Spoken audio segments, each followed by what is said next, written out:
Dear Senator Casey. Dear Representative DeLuca. Senator Toomey. Dear Senator Vulakovich. Dear Governor Wolf. Dear Congressman Rothfus. Dear President Trump. To everyone this should concern.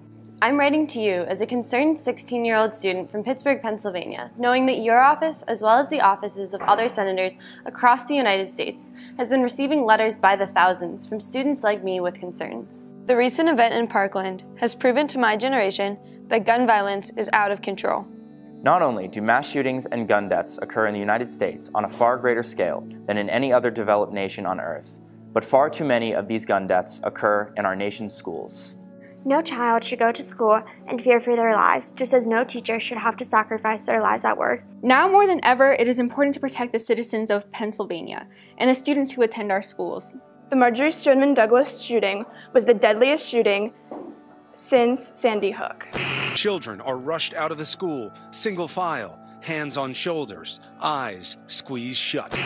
A school just like mine, with kids just like me. Therefore, it is my generation's problem, our crisis, that we choose to fully engage in as we become adults. One may think we're ignorant due to our age, and because of that, our pleas have been largely dismissed. The immense presence of guns in our nation has a direct correlation with the prominence of mass shootings and gun violence.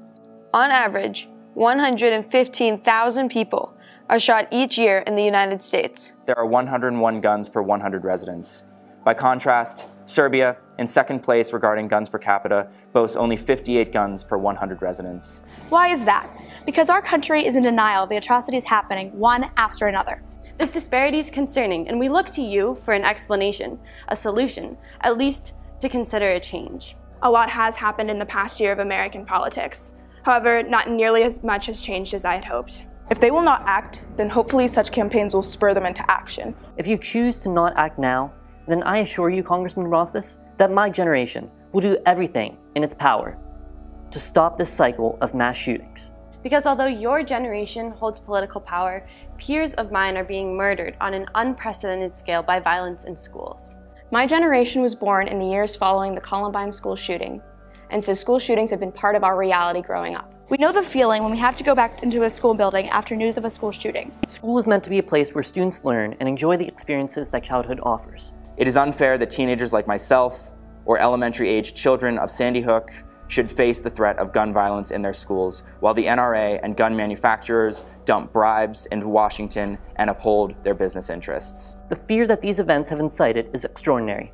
Ever since Sandy Hook in 2012, I've gone to school worried more about a shooting than a fire. I remember being in 4th grade and hearing about the shooting at Sandy Hook and being afraid that a shooter just like the one at Sandy Hook could come in and kill some of my classmates.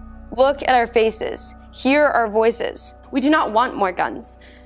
We do not need more weapons. We do not want more of the things that are killing us. We shouldn't have to beg for our lives. You must represent those of us who are powerless in legislation, but powerful in idea. We choose to win as we have been taught our entire lives, not by bringing a knife to a gunfight, by bringing our words. We are not going to stand down and let the cycle of what happens after a mass shooting happen again.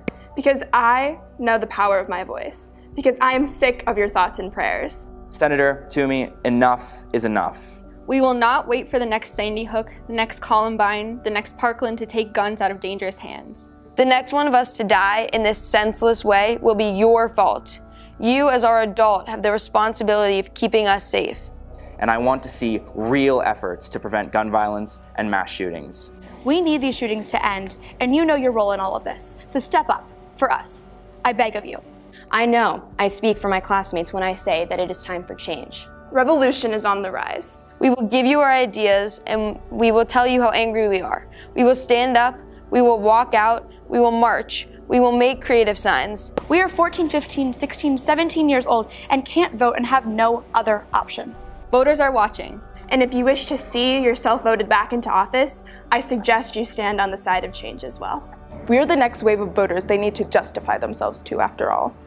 You have the ability to bring about change that can save many children's lives, or simply many people's lives. As a high school student, I am deeply concerned about the C rating our state has for gun control. Change must be made now. Because I believe that high schools, elementary schools, movie theaters, nightclubs are not war zones. I'd like to wrap up with a story I read about a young girl who came home from school crying to her mother because she needed new shoes. She told her mother that during an active shooter drill at school, she realized that her light-up Skechers would give her away to a shooter. A girl young and innocent enough to be wearing light-up Skechers has to worry that her life would be taken away because she attends school with these sneakers. I believe that this speaks for itself, and I write on behalf of this girl, on behalf of the students who can no longer speak because their lives have been ended, and on behalf of our entire generation, a generation that I believe will not give up this fight. Please do something. Regardless of partisan affiliation, we can all agree we want our kids to be safe. Thank you. Jessica. I ask that you please do more. Best regards. Grace. A line of ambulances in place of school buses. We got in the line and we had to close our eyes. I love you. I love you. Unfortunately, she didn't make it. 17 dead, at least 14 injured. If anything were to happen to me, that I would be okay. We can't get to her. We can't get a hold of her. Hey, now play it on the phone. Let's go. 27 victims, 20 children, 7 adults. I don't know how we're alive.